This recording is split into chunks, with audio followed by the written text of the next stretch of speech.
RP wants, but I really got to go to the next line of a song, which is that it's what an RP needs.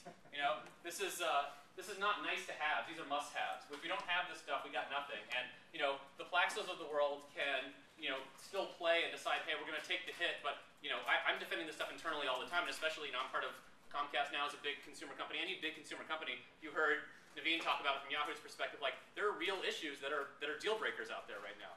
And so this is serious. And I don't feel like we're necessarily moving with the force and passion and dedication and ability to sort of say, hey, let's make it happen that would really call for.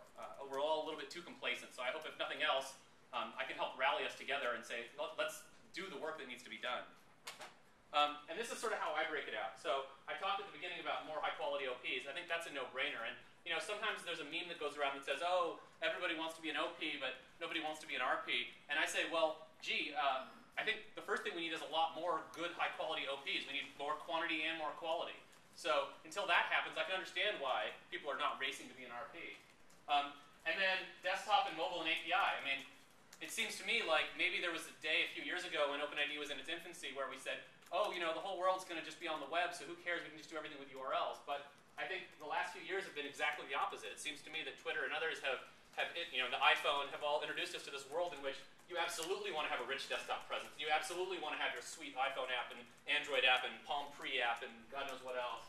And you got to have an API from day one, or maybe even Foursquare's got an API, right? It's like you got to be able to do that so people can build on it. And all of those places take usernames and passwords. Well, if you're an RP and you don't have usernames and passwords, you're out of luck right now, right? And even today, I mean, I'm kind of embarrassed, but like, Plaxo users who logged in with their Google OpenID can't go download the Plaxo toolbar for Outlook, which is like, our coolest feature, until they go through the lost password flow and create a Plaxo-specific password. It's kind of like, that sucks, right? But that's the state of the art. The NASCAR problem, and I use that term loosely to talk about return sign-in experience and making that work, is still a totally unsolved problem.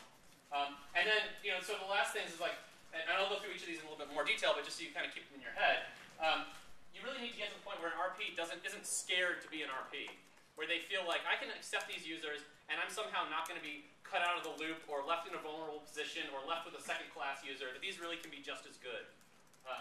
And then those are all just to get above water. The last one is, how do you make it really rock to be in an RP-OP relationship? We should be able to do a lot better than just not having a password.